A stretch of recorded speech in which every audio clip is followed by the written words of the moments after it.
Live from the Pix 11 Social Media Center. When it comes to getting New York families the dignity and respect they deserve, Monica makes it happen. Hi everybody, and welcome to our 75th show. I have been wanting this woman on my show forever. I am so honored to have you. Senator Salazar is here. You probably know her representing Brooklyn in the House. I also have community advocates, a mom that's fighting for her community, and Bria, my co-host, 4-year-old Bria is here. Oh, she's getting shy now, and I just gave her a cupcake. Is everyone seeing this? We have a special 75 cupcake demo here, very fancy here at the Monica Makes It Happen live Facebook show. It's all because of you, powered by the people. We're continuing to fight for your homes, for your repairs. I have to say, this Bronx story really got my attention. You've been sending me your videos on Facebook, and we come. That's how it works. Twitter, Facebook, Instagram, and we are fighting for Cathy Morales. Take a look. We are here in the Bronx fighting for this family. Cathy Morales sent us a video. It got to us and we had to help them. She says she's fighting for repairs, not just for herself, but for her mom too. You know, we're making it happen. I need your help, Monica. It was a video that really got our attention on Facebook. Cathy Morales, no relation, from the Jackson houses in the Bronx, sent us this video asking for our help. We visited Morales Tuesday. Hi, how are you? I'm fine, thank you. Morales is a fighter. At the age of 9, Morales was diagnosed with a brain tumor, and she says she's been in a wheelchair ever since. She lives with her grandmother, 89-year-old Lydia Morales, who is now also unable to walk. Their apartment is where they spend most of their day. Their apartment is their world.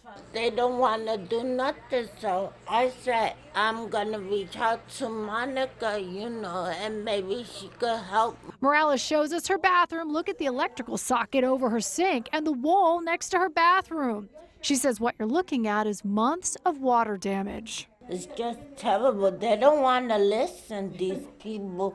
Morales says over the past few months she's put in 4 tickets. She showed us one of those tickets. She says NYCHA came to her apartment 3 times to look at the problem, but never actually fixed it. Her mother tells us in Spanish. Este apartamento está muy malo. She says my apartment is very bad. The bad conditions of her walls and ceilings attract other problems. Ratones. You have rats? Habían cucarachas, pero ya. Cockroaches. And we reached out to NYCHA. NYCHA tells us they visited the home Tuesday and is assessing the necessary repairs, and plastering will be scheduled. They also want us to remind our viewers to use the My NYCHA app or call the Customer Contact Center. We will be back. Thank you very much, Monica Morales. It's a pleasure to meet you. The pleasure is all mine, and we are fighting for you. And thanks for reaching out. And if you have a story, you reach out to us too on Facebook, Twitter, or Instagram at Monica Morales TV. We could be in your neighborhood next in the Bronx. Monica Morales, Pix 11 News. All right, a heartbreaking story. We're happy to report, though, that there were crews in her home last night and hopefully actually fixing it, not just looking at it. I'm so excited to have Senator Salazar here representing Brooklyn. Senator, what do you think? Watching this, you are 28 years old. Yeah. You are the new regime. A lot of people have said that you, AOC, and Caban, the 3 of you, are the political force that's the new political force that's coming through, powered by the people. Should we be hopeful that there's going to be a change? Change is coming, and fast. Yeah. Well, change begins with getting the right people in power who are truly accountable to our communities. And what the 3 of us have in common is that we are Latinas who represent, who represent overwhelmingly working class and people of color communities. And so it's our top priority to advocate for people who have been dismissed and whose needs, as we just saw, have been minimized and devalued. And that's, right now what we're fighting for. Devalued, our voices need to be heard. And wouldn't it be something if Black and Hispanic women make it happen? And I hate to say it, what you're hearing is Bria, the power right over here. You are the mom. It is a mom's war, is what I'm hearing you from the Holmes Towers. You've been fighting the good fight. Yes. So, and it's all because for your daughter, right? Her and my son and all the other children that live within my development. because they are our future, and we want them to have a successful future, and we want them to know that they matter too, just like everybody else matters. No heat, no hot water. We've been fighting for the homes, towers, and now we're finding out, Senator, 90%, right, Cynthia? 90%. Yes. Now, we knew it was bad. I mean, remember, During Elle and I were working on these horrible. emails, the Facebook, I mean, and now 90%. It was My that bad. brownstones had no heat every other day. Wow. It would come on for an hour and leave again, and another tick would have to go in. And it would come on for an hour between 11 and 12 and go off again. We froze constantly from October until March. You know, why you're gonna We love froze. the senator is I got some paperwork about you, and you said the title of this is "Taxing Multimillionaires to Help Fund Public Housing." That's your plan? Yeah. So one of the ways that we can address this crisis is through legislation that I introduced to this session that would add additional tax brackets for multimillionaires living in New York City. And $2 billion, is that what you think it could? Yeah, so that's what it would be projected to generate if we add these additional tax brackets for people who earn more than $1 million who currently aren't paying their fair and equitable share of taxes. You know, is it time? Is it time? I mean, there's no sense of urgency. You know, we were with Secretary Ben Carson, the feds, we've been with the governor, we have toured with everybody, but yet people are still living with their homes falling apart. They, their bathrooms have mold. So where is that sense of urgency? You say the state needs to step up. Yeah, the state absolutely needs to step up because under the Trump administration, we really can't count on the federal government to reinvest in public housing. They're really initially responsible for this problem, that in the 90s there was federal disinvestment in NYCHA, and then that was followed by the state and the city giving less. And so we have the responsibility as New York State to say we are essentially NYCHA tenants' landlord, and we need to take that responsibility seriously and fully fund the billions of dollars in repairs that are needed. Now, Trump is already, the president may be coming to New York City. We're hearing, sources are telling us that's a possibility, making this a national issue. You say, look, I love that face you're giving me. You and AOC, you're saying AOC, and you're going to be going in first. Going in. You're going to be making housing number one. Yeah, absolutely. It's a top priority for me. There are more than 25 NYCHA developments in my district, in addition to all of the tenants who live outside of public housing. It's just a really serious need, and so it's had to be a top priority for me from the beginning. It was in this session when we were addressing the rent laws, and now we have the opportunity to really focus on funding public housing. And Brenda is saying they don't care for the poor, and that's the bottom line. And 54% of public housing is actually employed, 13% receive public assistance. So most of the people that we help, just like Cathy there, they work. They have jobs and they're doing the best for their family. Talking about that, the best for families. This new CEO, NYCHA CEO, was his first day on Monday. Take a look. New York City has been waiting for him. The new NYCHA CEO, Greg Russ, starts his job today. Some families in public housing say they want him to launch into action. What is his name? Greg Russ. No, I have not heard of him. Charmaine McCrae lives at the Douglas Houses on the Upper West Side and doesn't know much about the new NYCHA CEO, Greg Russ, but wishes him luck on his first day and has this simple request. I do hope that the tenants are being shown more attention when they do request repairs. You wish him luck. I surely do. Russ's hiring has been controversial from the start. There was outrage over his $400,000 salary. He also comes with a reputation for being a strong supporter of a program called RAD, Rental Assistance Demonstration, a program that turns over management and repairs of public housing to private developers. What's your message for him? Our message is to sit down with Occupy NYCHA. Douglas House's Tenant Association President Carmen Morales says she is skeptical Russ can handle the job ahead. All this money y'all are getting, but y'all cannot fix what's broken. On Russ's first day, some shocking new numbers showing just how broken the system is, from data obtained through a Freedom of Information law request. Nearly 90% of NYCHA didn't have heat or hot water during last winter. Pix 11 told the stories every day of families suffering in the cold. And what I want to say to the new chair is that should be your laser focus. October, heating season starts. It's right around the corner. Make sure that those boilers are in good shape. The general manager of NYCHA tells Pix 11, quote, "Our staff worked night and day to attack this problem, and as a result, 70,000 fewer NYCHA residents lost heat this winter." Pix 11 traveled to Minneapolis to talk with Russ, and he showed us public housing there. Are you really ready for this job, Mr. Russ? Yeah, I think as much as you can be ready for any new position.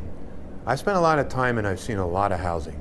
But not New York City. No, I realize that, but wait till you see it. HUD Secretary Ben Carson spoke exclusively to Pix 11 and said this about the new NYCHA CEO. So you have confidence that he's the man for the job? Oh, I think he's going to do a great job.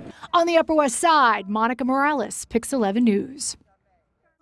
Carmen, if you're watching, fighting stage 3 and stage 4 cancer, and you said you're putting in tickets, no one's listening. What's going on with that? Will you let me know? Because I want that story. Also, Maria says, I'm still upset with his salary. $400,000. I mean, I asked him point blank, I said, are you worth it?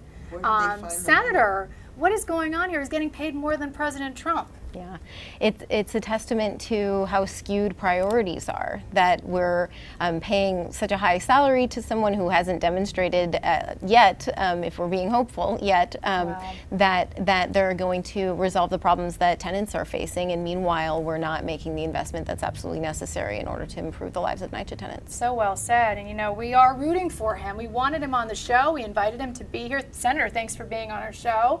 We have an open invitation for him to be here. Cynthia, yes. What do you think? I think it's all a con game. I think it's all smoke and mirrors with this man.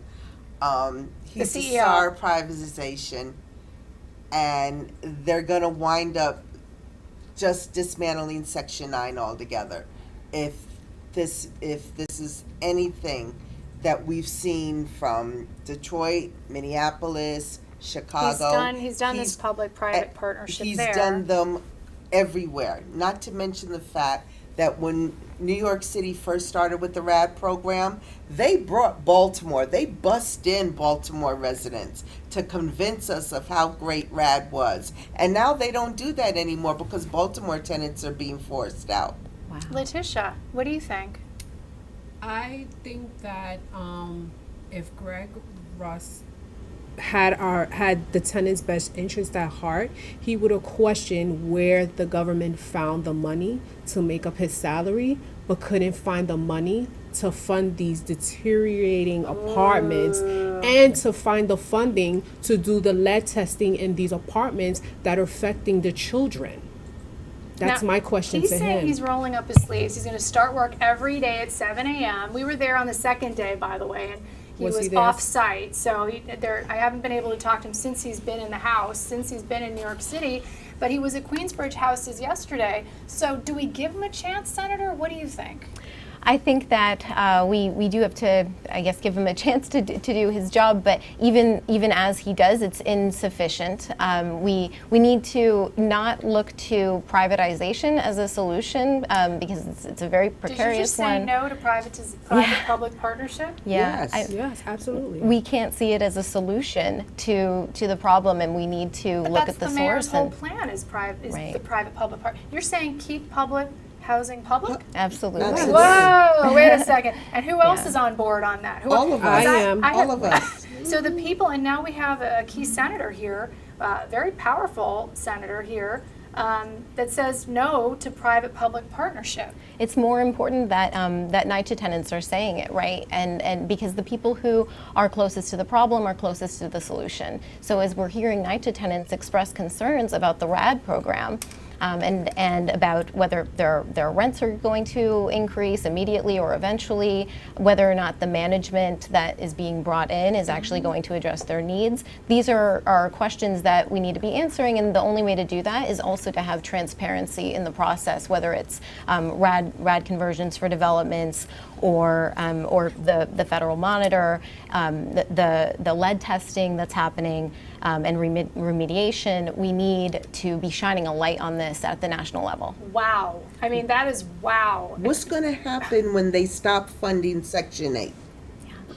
Then all these RAD conversions, people are not going to be able to stay in They're not going to be able And to we afford already them. have a housing crisis on our Right. hands. The next step is Wow. stop funding Section 8. Senator, what you said is that's unbelievable going to be because next. I've asked the And question, that's how and we're no going to one- be out of our homes. Everyone thinks I'm crazy. They're going to public housing. What are you talking about? We need to have private developers come in and help. But you're saying, no, we can come up with the money. This is New York City, is what you're saying. And we can have a millionaire's tax. We can come up with the money.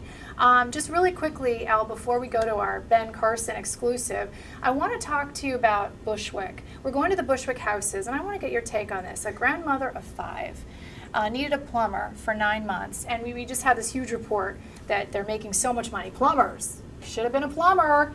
They're making hundreds of thousands of dollars in overtime.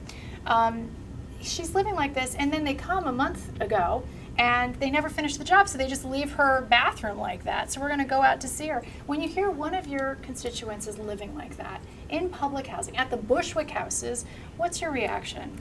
It's absolutely infuriating to see this in Bushwick houses, in any of the 25 developments in my district. People shouldn't be living in these conditions, and it's outrageous that after the city brought in a third party who's supposed to be assisting with these things, they're still failing. They're still failing NYCHA. But they're making tenants. so much money. There's Yeah. so much money. These Yeah. plumbers are making. I mean, we like that they're working, but why is it costing us so much? Now, we did talk to Secretary Ben Carson exclusively on Friday and toured with him this public-private partnership that we're talking about. Take a look. We are touring with Secretary Ben Carson. We're here in Far Rockaway. He wants to show us what he says is the future of NYCHA. We're talking about everything from Mayor Bill de Blasio to the public-private partnership that many of you want to know more about. You believe this is the future of NYCHA? It certainly has the potential to be. We spoke to Secretary Ben Carson on the rooftop of a NYCHA development called Ocean Bay Apartments in Far Rockaway. It is one of the first public-private partnerships in NYCHA, called RAD. You've done a lot of these tours, Secretary. Doesn't matter if it's Republicans or Democrats. We toured the inside of one of the apartments here with Secretary Carson. There are 1,300 apartments here. The inside of this apartment looks brand new, from the kitchen to the living room. Anything that looks too good to be true can't be. There's got to be a catch, right? Well, the catch is that people have not paid appropriate attention to this in the past. The program, called RAD, turns over management and repairs of public housing to private developers. It's already controversial. Secretary Carson, they're afraid they're going to lose their homes. You tell them there's a public-private partnership and developers coming in, they're afraid they're going to lose their homes. As were the people here. Totally afraid of that. So you can say they will not lose their homes. Of course they're not going to lose their home. A new federal monitor, Bart Schwartz, who was also on the tour, released a scathing report 2 weeks ago. It detailed how not much has changed in NYCHA. According to the report, 18 more children have tested with high levels of lead this year. Are they lead testing fast enough? It's never fast enough. It's never enough. The timing of Secretary Carson's visit was key, just 2 days before the new CEO of NYCHA, Greg Russ, starts his job. His first day is Monday. From his high salary to his experience working with a big city, some are skeptical he can do the tough job ahead. Was he your top pick? I don't want to go into all of those things. I will say that there was a lot of consultations done. And what does Secretary Carson think of Mayor Bill de Blasio's job fixing NYCHA? How is he doing so far? Well, I think we got to give him a chance. I said, we come from very different places philosophically, but we have a common interest, and that's the people. Another question on everyone's mind, will there be more funding? President Trump is your boss. Do you think he will devote more money, more federal money to NYCHA? I think the first thing that has to be done is an analysis of what has been done with the money that's been given already. If you want to see the entire interview with Secretary Ben Carson, go to Pix11's Facebook page or pix11.com. In Far Rockaway, Monica Morales, Pix11 News. And thank you everyone for watching, especially Maria, all of our diehard fans who are watching every single week. Thousands of you share and like. I appreciate that so much. And we're going to be following up on all of your stories. Specifically at 5:45, we're going to the Bushwick houses. Senator Salazar, thank you for being with us. It's been such an honor. And we're going to be helping that grandma get repairs and respect. We're making it happen. Thanks, ladies. Thank you.